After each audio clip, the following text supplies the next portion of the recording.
Greetings and salutations, everybody. The last series of videos that I've done has led us perfectly to this point. Moving from pain with Eminem's Cleaning Out My Closet, to grief in Springsteen's The River, to reflection in Neil Young's Old Man, to regret in Chapin's Cats in the Cradle. The natural next step is consciousness and awakening. The ideal song for that is Wish You Were Here by Pink Floyd. So you think you can tell?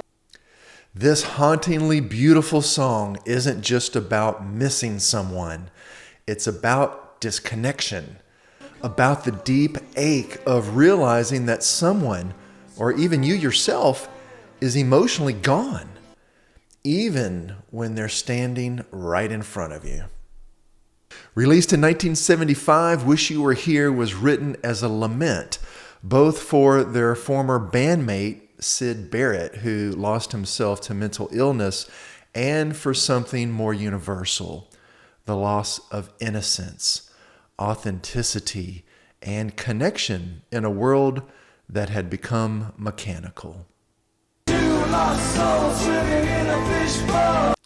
We're just two lost souls swimming in a fish bowl. This line is so haunting because it feels so modern. Even surrounded by people, we can feel trapped, looping through the same emotions, wondering if anybody even really sees us. From a psychological standpoint, this is a portrait of alienation. It's a state where you feel unseen and unheard, even when surrounded by others. Many people experience this in relationships, workplaces, or families. It's not the absence of others that hurts most. It's the absence of authentic connection. And in therapy, I often meet people who are not broken. They're just disconnected. They've learned to survive by numbing out, by performing, by keeping their true feelings buried beneath what's expected. That lyric is the voice of awakening, realizing how often we trade truth for acceptance, our wonder for control, our freedom for comfort. Alienation was one of Pink Floyd's deepest themes, not just from others, but from ourselves. Wish You Were Here isn't just about missing someone. It's about missing yourself. The part of you that once felt truly alive. And when Roger Waters and David Gilmour wrote this, they were grappling with the real cost of success. Fame had isolated them. The audience adored them, but they no longer felt present in their own lives. And that's something that many people can relate to. Achieving what you thought would make you happy, only to feel more distant than ever. And that's the paradox of disconnection. The more we hide our pain, the further we drift from the people who could help us heal. Many fans know that this song was partly inspired by Syd Barrett, the band's original member who struggled with mental health issues, and he eventually withdrew from the group. In that sense, Wish You Were Here really does become a lament, not just for Syd, but for anyone who's drifted away into psychological or emotional distance. And for a psychotherapist, this evokes the concept of mourning the living, grieving the loss of someone who's still alive, but no longer emotionally reachable.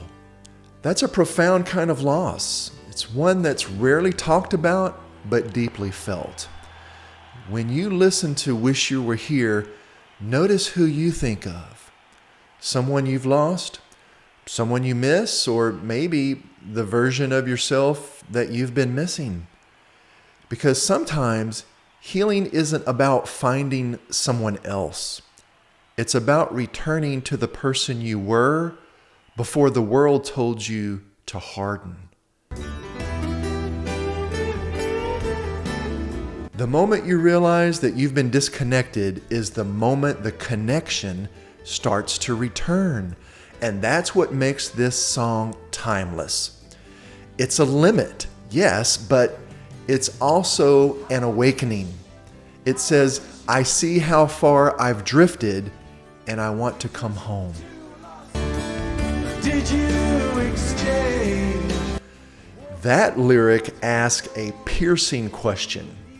Have we traded authenticity for safety? In therapy, this comes up all the time. The way that people sacrifice freedom, spontaneity, and vulnerability for control, success, or approval. But that trade often leads to what we call emotional numbing, where a person feels detached, not only from others, but from themselves. The song is an anthem for everyone who's ever woken up one day and realized, I don't recognize who I've become. There's also healing in this song, by naming the disconnection, by saying, wish you were here. We begin to bridge the gap. We can't heal what we refuse to feel. And music like this helps us to feel again. How I wish you were here. In psychotherapy, the first step toward healing is awareness. And Waters honestly is expressing emptiness and longing and gives us permission to do the same. And that's where transformation starts. We just two lost souls swimming in a fishbowl. So when you listen to Wish You Were Here, don't just think about who you miss. Think about what parts of yourself you wish were still here. The creative, spontaneous, open-hearted, that part of yourself that might have gotten lost somewhere along the way. Because healing begins when we reconnect not only with others, but with ourselves. If this kind of reflection speaks to you, subscribe for more dives into the psychology of music, because every song tells a story, and sometimes it's your story too.